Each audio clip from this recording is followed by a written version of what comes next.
Hello everybody, my name is Andrew Hester and welcome to Space Engineers. Now today I'm here to show you my old, semi-favorite, the DX-9 Stormtrooper carrier. Now this comes from Star Wars, and as we all know, if you've ever played the game Star Wars TIE Fighter, I know that's where I saw it first. If you've ever played that, then you know right off the bat, this is the one that it shoots its I don't think it has ion cannons. I'm not familiar with the weapon specs fully, but this is the thing that lands on the enemy ships, releases the stormtroopers to capture said ships, all the while you're flying your TIE Fighter or some TIE series trying to defend it. And as you can see, I have two versions of this. They both are very similar on the outside, save for in the back. This one is the troop carrier version that can carry, I have no idea how many people. 2, 3, 4, 5, 6, 7. Okay, looks like 22 people. Now, I don't think the original could carry that much or that little. I don't know.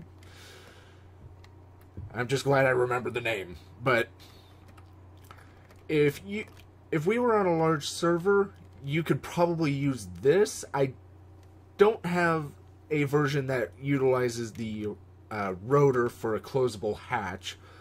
I've been thinking about it, but at the same time, it's more just for looks, and we've used it in the Space Engineers faction that I'm a part of as a training ship, but basically the objective, well, I probably shouldn't say anymore just in case. I'm not gonna say anymore. But otherwise, that's pretty much the only difference. This one, however, is the cargo version. And am I in... Okay, no, I'm in survival. Now, I have to say, this design is very old. I believe I made this before my gantry crane, the geared version. So this doesn't have any oxygen tanks or generators, or, well, I'd probably stick with oxygen tanks more than generators. But otherwise, this is pretty much survival ready. Well, all my ships are. Except for the technicalities of actually trying to build them. Otherwise, if we just fly into the, I can't remember how many cargo containers are on the cargo version. Looks like 5 large cargo containers. I know it doesn't look like much, but I mean, for something that weighs 116,000 kilos, kilograms, pardon me, I'd say it does fairly alright. Here it is at, I mean, it doesn't have the best acceleration, but this version is the cargo version.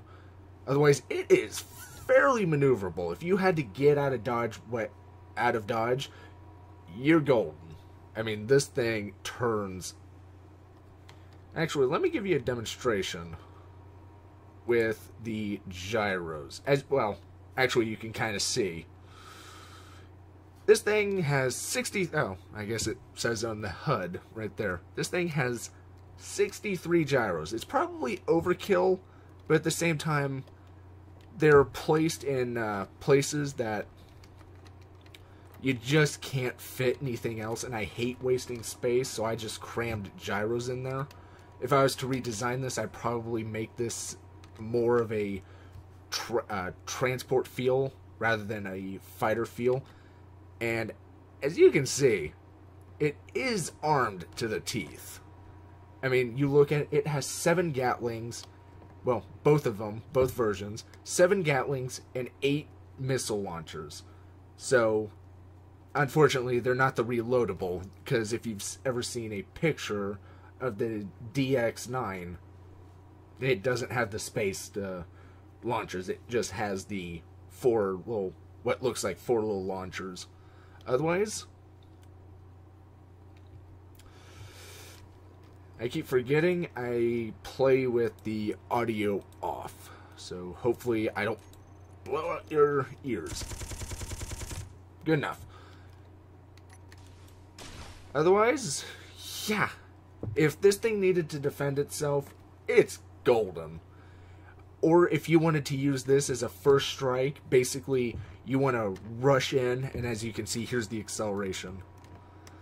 And this is vanilla. I probably should have mentioned that sooner, but this is the vanilla design. I don't have any modded design of this so far.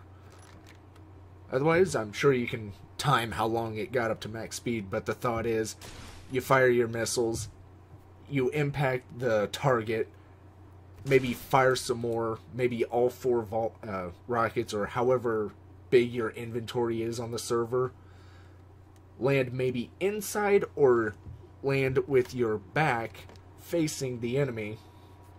That way, the troops can all pour out, and then you just rocket out to safety. Otherwise, it has both have cargo, or not cargo, both have connectors on the bottom. This one primarily feeds the Gatling turrets, or Gatling guns, sorry. Whereas the other one is the cargo version, so it carries stuff. But this also feeds the small reactors. I believe it's powered by small reactors only.